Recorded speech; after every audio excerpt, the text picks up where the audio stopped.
Coming up next.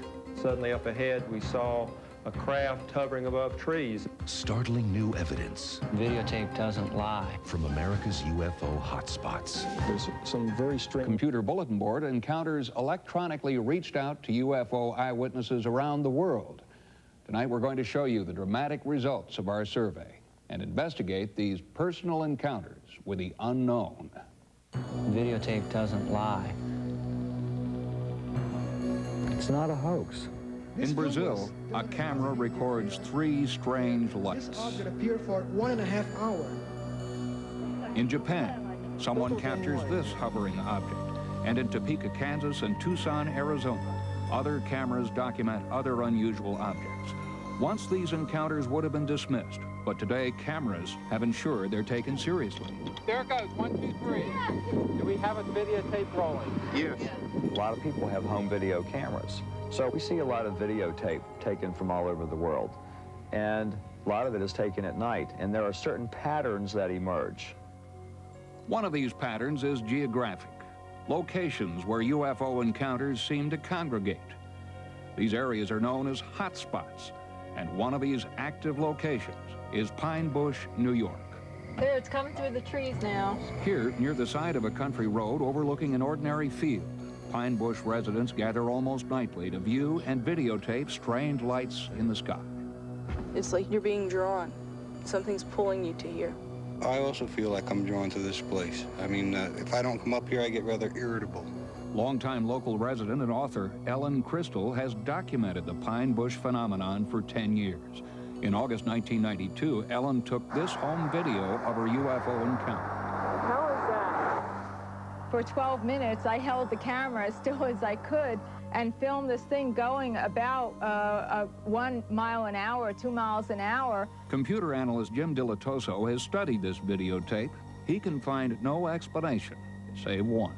In analyzing the Ellen Crystall video, we determined that it is not night phenomena of planets or stars.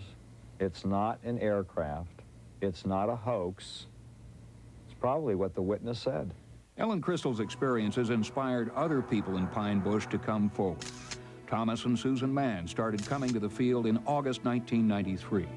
A few weeks later, Thomas shot this videotape of a UFO hovering at the tree line. Ever since, the couple has returned to the field. 3 or 4 times a week? If not more. If not more. Every week, all winter long. We just bundle up and go out. Oh, I can see it with the... Strange. Within this one field, there's some very strange things going on. Attempting to explain these sightings, geologist Bruce Cornett surveyed the field. He discovered abnormal magnetic fluctuations. I found areas that will be transmitting 5 to 10,000 gamma spikes every 20 to 30 seconds. And there is nothing natural about that. Dr. Cornett believes these bizarre magnetic anomalies are somehow related to the UFO activity.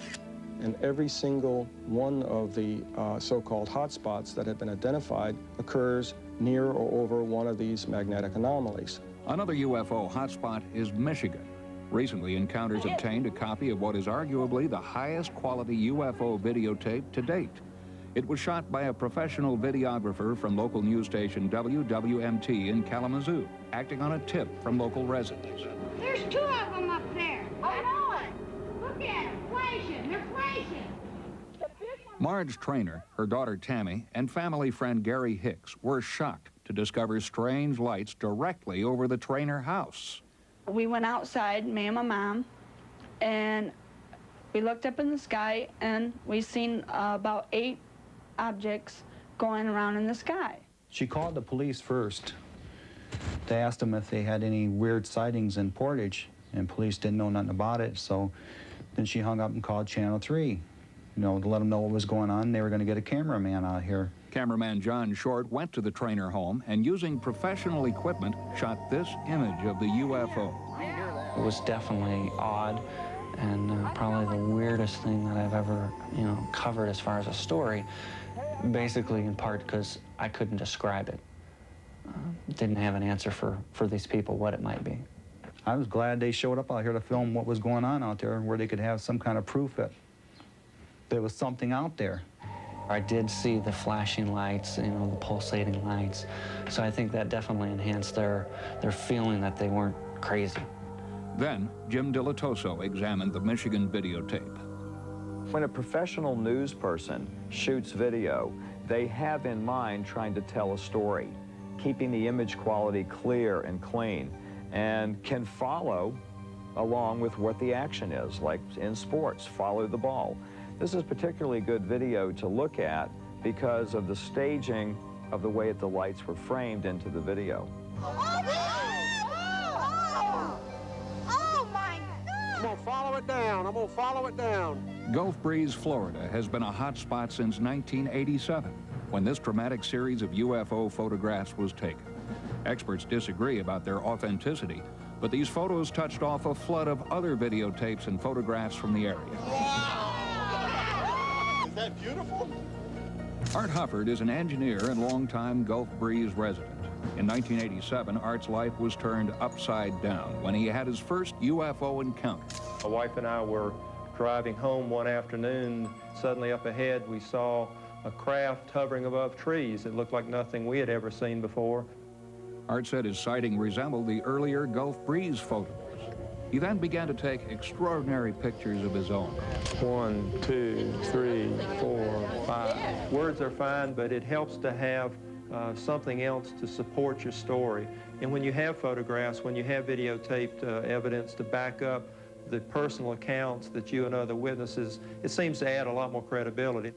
Moving to the west, slowly. Oh, whoa, whoa, whoa, whoa, what's going on up there?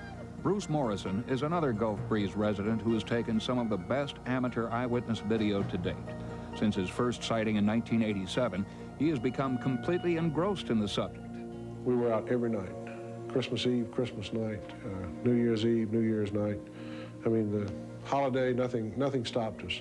And you sit there and you say, I need to go to bed because I need to get up early in the morning, but maybe something, a gut feeling says, another 5 minutes. On September 2nd, 1991, Bruce's patient waiting paid off.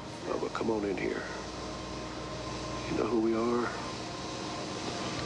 Sorry about the talk, folks. There we go, big bright, big bright. It started out and slowly meandered across the Naval Air Station for 9 minutes and dropped little white objects out that would come down so far and just burn out or stop. Look, drop!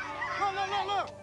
To this point, the only thing I have photographed is unidentified anomalous lights that I know what they are not, but I don't know what they are. Once again, we asked Jim Dilettoso to analyze Bruce Morrison's videotapes. Okay, an interesting part about this, and we can see from the color trail here, is this luminous object that fell from the major light. And it could be very significant because it's seen in other videos shot at Gulf Breeze and in other videos that have been shot in other places around the world. Meanwhile, the people of Gulf Breeze continue to scan the night, hoping to see the extraordinary for themselves. And if the past is any indication, they may not have long to wait. I didn't believe in UFOs before. I really didn't. And now I'm out to see everything I can see and to know everything I can know. Encounters will be back in a moment.